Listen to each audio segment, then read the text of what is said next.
بعضهم خلاف رسول الله وكرهوا أن يجاهدوا بأموالهم وأنفسهم في سبيل الله وقالوا لا تنفروا في الحر قل نار جهنم أشد حرا لو كانوا يفقهون فليضحكوا قليلا وليبكوا كثيرا جزاء بما كانوا يكسبون صدق الله العظيم. درود پاک اللهم صل على محمد وعلى آل محمد كما صليت على إبراهيم وعلى آل إبراهيم إنك حميد مجيد. اللهم بارك على محمد وعلى آل محمد كما باركت على إبراهيم وعلى آل إبراهيم إنك حميد مجيد. سورۃ توبہ. پچھلی آیات مبارکہ میں اللہ پاک نے تفصیل کے ساتھ منافقین کی عادات کا ذکر کیا، منافقین کی منصوبہ بندیوں کا ذکر کیا، نبی پاک صلی اللہ علیہ وسلم کے خلاف ان کے جو پروگرام ہوتے تھے اللہ تعالیٰ نے ان کو ذکر کیا. اس آیت مبارکہ میں منافقین کا سردار تھا عبداللہ بن ابی. کہتے ہیں کہ دو طرح کے منافق تھے. بعض ایسے منافق تھے کہ جن کی چالوں سے یا ان کے فعل سے، عمل سے اندازہ ہو جاتا تھا یہ بندہ بے ایمان ہے. کوئی نہ کوئی ایسی حرکت کرتا تھا کہ دوسرے کہتے یار یہ ایسے کیوں کر رہا. عام لوگ اندازہ لگا لیتے تھے کہ اندر سے کافر ہے. بعض ایسے منافق تھے اس درجے کے نمازی، تہجد گزار، خرچہ کرنے والے، ہر لحاظ سے دین میں آگے. اللہ پاک قرآن پاک میں خود کہتے ہیں وَمِنْ أَهْلِ الْمَدِينَةِ مَرَضُوا عَلَى النِّفَاقِ لَا تَعْلَمُهُمْ نَحْنُ نَعْلَمُهُمْ. میرے محبوب صلی اللہ علیہ وسلم ان میں بعض ایسے منافق ہیں آپ بھی ان کو نہیں جانتے. اللہ تعالیٰ اپنے محبوب سے کہہ رہے ہیں، حضور پاک صلی اللہ علیہ وسلم سے، کہ آپ بھی ان کو نہیں جانتے. نحن نعلم، ہم جانتے ہیں وہ ہے کون کون. کیونکہ جناب نبی اکرم صلی اللہ علیہ وسلم رحمت للعالمین تھے. کوئی بندہ آپ کے سامنے دین کا کام کرتا، نماز پڑھتا، قرآن پڑھتا، دین پر خرچ کرتا، تو اللہ کے نبی کہتے اس سے بڑا اچھا کون ہوگا. اب اس کے دل میں کیا کفر ہے وہ تو اللہ کو پتہ ہے. تو اس طرح عبداللہ بن ابی رئیس المنافقین تھا، بڑا باتونی تھا. کہتے ہیں جب یہ بات کرتا تھا یعنی دلائل کے ساتھ اور بڑے اچھے انداز میں، حتیٰ کہ حضور پاک صلی اللہ علیہ وسلم اس کی باتوں کو سن کر اس کو سچا سمجھتے. ایسا اس کے پاس بات کرنے کا انداز. اس کو آسان لفظ میں یہ کہہ لیں، آج نیٹ کا دور ہے، ایک بندہ میڈیا پہ آتا ہے اور اس انداز سے بیان کرتا ہے بندہ کہ یار یہ تو کمال ہے. اب یہ نہیں پتا اندر کیا چیز چھپی ہوئی. اس کی ایک مشہور مثال ہے مرزا محمد علی. آج کل یہ یوٹیوب پہ آتا ہے، پگڑی باندھی ہوتی ہے بے ایمان میں. اتنا جھوٹ بکتا ہے وہ. اور حدیثیں بخاری شریف جلد نمبر صفحہ نمبر فلاں، آیت نمبر فلاں، لائن نمبر فلاں. عام بندہ جب سوچتا ہے کہتا ہے یار یہ کمال ہے، ہوتا کچھ بھی نہیں. وہ حوالہ کرو والا ہے ہی نہیں.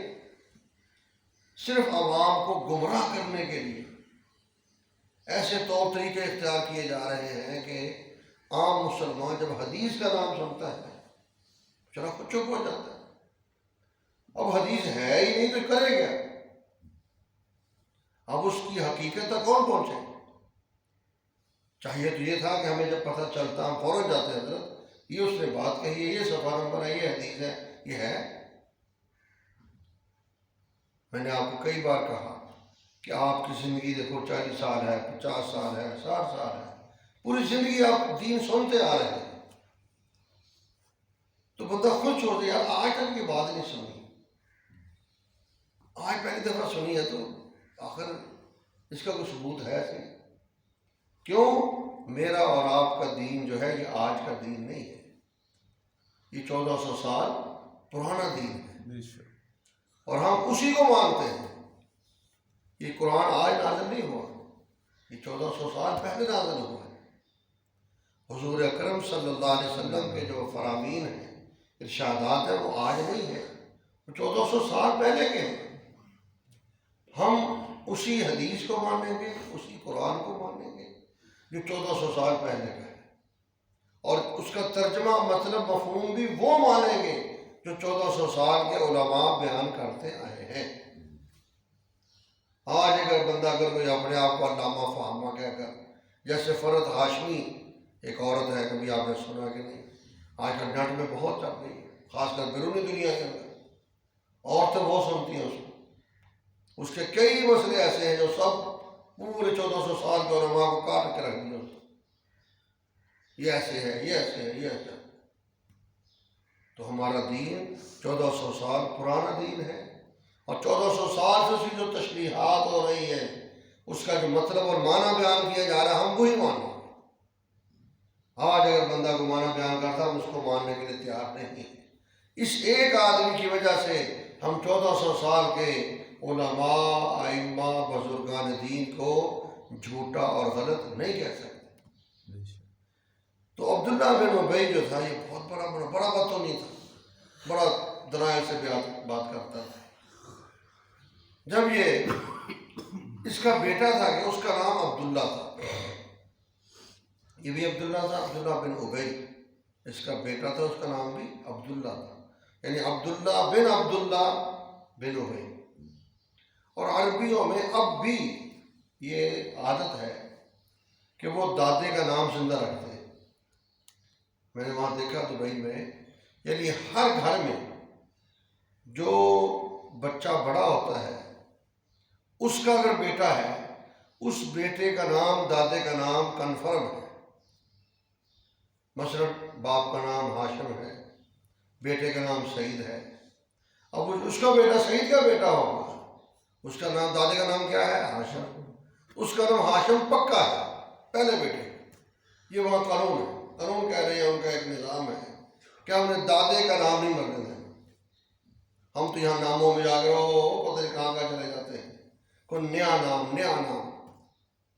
تو خیر اس طرح وہ نام رکھتے ہیں۔ تو اسی طرح ہمارے مفتی زین العابدین صاحب رحمۃ اللہ علیہ، اب ان کے 4 بیٹے، چاروں کا نام یوسف، پھر پہچان اول، ثانی، ثالث، رابع، یا پھر چھوٹا، بڑا، درمیانہ، یہ پہچان ہوتی ہے۔ تو عبداللہ بن ابی کے بیٹے کا نام عبداللہ، یہ مسلمان تھے، صحابی تھے، حضور اکرم صلی اللہ علیہ وسلم کے پاس بیٹھے رہتے، تعلیمات حاصل کرتے۔ جب عبداللہ بن ابی کا وقت آیا تو یہ حضور پاک صلی اللہ علیہ وسلم کے پاس آئے، یا رسول اللہ صلی اللہ علیہ وسلم، میں بھی جانتا ہوں میرا باپ منافق تھا، میں کچھ کی تعریفیں نہیں مانتا، مجھے پتہ ہے، لیکن تھا تو میرا باپ، تو میں کیا کروں؟ آپ جنازہ پڑھا دیں۔ نبی پاک صلی اللہ علیہ وسلم منافق کا جنازہ نہیں پڑھاتے تھے، جب کھلا پتہ چل جاتا تو آپ جنازہ پڑھا دیں۔ آپ نے 2 کرتے پہنے ہوئے تھے، ایک اوپر ایک نیچے، جو نیچے والا تھا جو آپ کے جسد اطہر کے ساتھ لگا ہوا تھا، اللہ کے محبوب نے وہ کرتا نیچے والا اتار کے دیا، فرمایا اچھا یہ جا کے اپنے ابا جی کے کفن میں ڈال دو، برکت ہے، ظاہری بات ہے۔ آج ہم کفن میں مدینے کی زمزم تھوڑا سا چھڑک دیتے ہیں پانی، ہم کہتے ہیں جی برکت ہے، تو اللہ کے نبی کا کرتا سبحان اللہ، دنیا کے سارے ہزاروں، لاکھوں، کروڑوں، اربوں قمیض مل کر اس کا مقابلہ نہیں کر سکتے۔ تو میں یہ جا کے اس کو ڈال دیں، اور میں جنازے کے لیے آتا ہوں۔ نبی پاک صلی اللہ علیہ وسلم جنازے کے لیے تشریف لے گئے، توجہ کرنا۔ جب وہاں پہنچے، عمر فاروق رضی اللہ تعالیٰ وہاں کھڑے ہیں، حضرت آپ جنازہ پڑھیں گے؟ میں ہاں حضرت، منافق کا جنازہ آپ پڑھیں گے؟ اللہ کے نبی چپ رہے، پھر عمر فاروق رضی اللہ عنہ حضرت منافق کا جنازہ پڑھائیں گے. پھر حضور پاک صلی اللہ علیہ وسلم عمر تو مجھ پہ مسلط ہے، میری مرضی میں پڑھاؤں گا. چپ ہو کے ٹھیک بیٹھے، ہم تو آپ کے شاگرد ہیں، ہم تو آپ کے غلام ہیں. حیرانی کی بات ہے، لیکن خیر آپ نے کہہ دیا آمنا وصدقنا. اب ہم آپ سے بحث نہیں کرنا چاہتے کیونکہ آپ دنیا جہان کے سردار ہیں، امام الانبیاء ہیں. حضور پاک صلی اللہ علیہ وسلم نے لعاب مبارک نکالا، اس کے منہ پہ لگایا اپنا لعاب دہن اور جنازہ پڑھایا. صحابہ نے پڑھا، پیچھے ظاہری بات اللہ کے نبی پڑھ رہے ہیں، صحابہ پیچھے کیسے رہ سکتے. جنازہ ہو گیا، دفنا دیا گیا. اب اللہ پاک نے یہ آیت نازل کی، توجہ کریں آپ. استغفر لہم او لا تستغفر لہم، اے میرے محبوب صلی اللہ علیہ وسلم آپ ان کے لیے بخشش طلب کریں، او لا تستغفر لہم یا آپ ان کے لیے بخشش طلب نہ کریں. ان تستغفر لہم 70 مرہ، اگر آپ ان کے لیے بخشش طلب کریں 70 مرتبہ، 70 مرہ، فلن یغفر اللہ لہم، یاد رکھو اللہ تعالیٰ کبھی ان کو معاف نہیں کرے. یہ ہے اللہ اور نبی کا فرق. آگے اللہ اللہ ہے، نبی نبی. دنیا جہان کے سردار پیغمبر ضرور ہیں لیکن وہ خالق ہے. یہ سب کچھ ہونے کے بعد بھی کیا ہے؟ مخلوق ہے. اللہ نے کہا ٹھیک ہے آپ نے دعا مانگی، ٹھیک ہے، اگر آپ 70 مرتبہ ہی مانگے اس کے لیے دعا میں نہیں معاف کروں. ہم کہتے ہیں محمد کا پکڑا چھڑا لے، اللہ کا پکڑا چھڑا لے محمد کا پکڑا، اس کا کیا کرو گے؟ یا تو اللہ خود کہہ رہے ہیں اپنے پیغمبر کو آپ دعا کریں نہ کریں 70 مرتبہ کرو میں نہیں معاف کرتا. سادے سے الفاظ ہے. آگے فرمایا کیوں؟ ذالک بانہم کفروا باللہ ورسولہ، یہ اس لیے کہ یہ وہ لوگ ہیں جو اللہ کے حکموں کا انکار کرتے ہیں، رسول ہی اور اللہ کے رسول کے حکموں کا انکار کرتے ہیں. بظاہر نماز پڑھ رہے ہیں، قرآن پڑھ رہے ہیں، چندہ بھی دے رہے ہیں، لیکن اندر کیا ہے؟ اندر کفر ہے. اور اللہ تعالیٰ کی نظر کہاں ہے؟ اندر، کہ تیرے باطن میں کیا ہے. اللہ کا فیصلہ اس میں ہونا ہے. اللہ یہی کہہ رہے ہیں. اللہ کہ وہ نماز پڑھتے تھے، پہلی صف میں آ کے بیٹھے ہوتے تھے، لیکن اللہ کہتا ہے مجھے پتہ ہے نا یہ نماز نہیں ہے، پتہ نہیں کس لیے پڑھتے ہیں، ان کے مقاصد کیا ہے. اندر کفر چھپا ہوا ہے. واللہ لا یہدی القوم الفاسقین، اور اللہ تعالیٰ فاسق فاجر لوگوں کو ہدایت نہیں دیتا. فرح المخلفون بمقعدہم خلاف رسول اللہ، یہ بھی منافقین کی عادت ہے. جنگ تبوک کا واقعہ پیچھے بیان بھی ہوا. 1 مہینے کا سفر تھا. جب مسلمان جانے لگے یہ منافق اکٹھے ہو کے آ گئے، وہ جی میری فصل پکی ہوئی ہے، میری شادی ہے، میرا فلاح ہے، مختلف ہیلے بہانے تاکہ اجازت مل جائے. تو اللہ کے نبی نے فرمایا ٹھیک ہے جس کی مجبوری ہے میں کیا کر سکتا. لیکن اندر کفر تھا. اللہ اتنی گرمی بول تھی کہ پیدل سفر کہتے ہیں. جب مہینے کا سفر صحابہ نے کیا تو پاؤں میں چھالے پڑے ہوئے تھے، لیکن حضور پاک صلی اللہ علیہ وسلم کا حکم تھا. یہ پیچھے رہ گئے ہیلے بہانے کر کے. کیا ہوا؟ پیچھے میں خوش چنگا ہوا ہے، بہت بچ گئے ہیں، یہاں سکون کرو آرام سے. قرآن کہتا ہے فرح المخلفون بمقعدہم، خوش ہوتے ہیں وہ لوگ جو پیچھے رہ گئے، بمقعدہم اپنے بیٹھنے کی جگہ پر، اپنے مکانات پر، اپنے پیچھے رہ گئے، خلاف رسول اللہ، رسول اللہ صلی اللہ علیہ وسلم کے پیچھے وہ تو چلے گئے. وجہ کیا تھی؟ وَكَرِهُوا أَن يُجَاهِدُوا بِأَمْوَالِهِمْ وَأَنفُسِهِمْ فِي سَبِيلِ اللَّهِ، اور ناپسند سمجھتے تھے یہ لوگ یہ کہ جہاد کریں اپنے مالوں کے ساتھ، اپنی جان کے ساتھ اللہ کے راستے میں. اصل بات یہ ہے کہ یہ مال اور جان کے ساتھ جہاد کرنا ان کو ناپسند تھا، اس لیے ہیلے بہانے کر کے پیچھے رہے۔ اور دلیل وقالو کہتے تھے لا تنفروا فی الحر، دوسروں کو بھی، اوے کراچی بھائی ہو خدا کا واسطہ کنی گرمی پہ رہی، تم مرنے نہیں گرمی جا، نہ کوچ کرو نہ نکلو اتنی گرمی میں۔ یہاں تو چلو پنکھے ہیں، ایئر کنڈیشن ہے، اس وقت تو جو نظام ہوگا تو گھر وہاں جا کیا کرو گے؟ نہ کوچ کرو گرمی میں، یہاں بیٹھے رہو۔ اللہ جواب دے رہے قل نار جہنم اشد حرا، ہے میرے محبوب صلی اللہ علیہ وسلم آپ فرما دیجئے جہنم کی آگ اس سے بہت سخت گرم ہے۔ تم مسکین کو اس سے ڈرتے ہو؟ اس سے 69 گنا زیادہ جہنم کی آگ سخت ہے۔ اللہ ہم سب کی حفاظت فرمائے۔ یہاں آگ میں تانبا لوہا ساری دھاتیں پگھل جاتی ہیں، یہ جتنا ساز و سامان بن رہا ہے لوہا پگھلا کے بناتے ہیں نا، تو پھر اس آگ کا کیا ہوگا نظام؟ کہتے ہیں اللہ تعالیٰ معاف فرمائے کہ جہنمی کہیں گے یا لیتہا کانت القاضیہ، یا اللہ موت ہی آ جائے، یا اللہ موت ہی آ جائے، مر جائے۔ یا مالک لیقضی علینا ربک، جہنم کا جو دروگا ہوگا اس کو کہیں گے اے جہنم کے دروگے اللہ کا واسطہ ہمیں مار دیں، اللہ سے کہیں مار دیں، ختم ہو جائے۔ قرآن کہتا ہے لا یموت فیہا ولا یحیا، نہ وہاں موت ہوگی نہ وہاں زندگی، وہاں یہ چیز ہونی نہیں۔ اللہ یہ کہے گا فذوقوا فلن نزیدکم الا عذابا، تو اس لیے فرمائیں ان کو کہو تم اس آگ سے ڈرتے ہو، جہنم کی آگ 70 درجے زیادہ گرم، اس سے بہت زیادہ گرم ہے۔ لو کانوا یفقہون، کاش یہ بات لوگ سمجھ لیں۔ اللہ اکبر، اللہ کا انداز دیکھو، لو کانوا یفقہون، کاش لوگوں کو یہ بات سمجھ آ جائے۔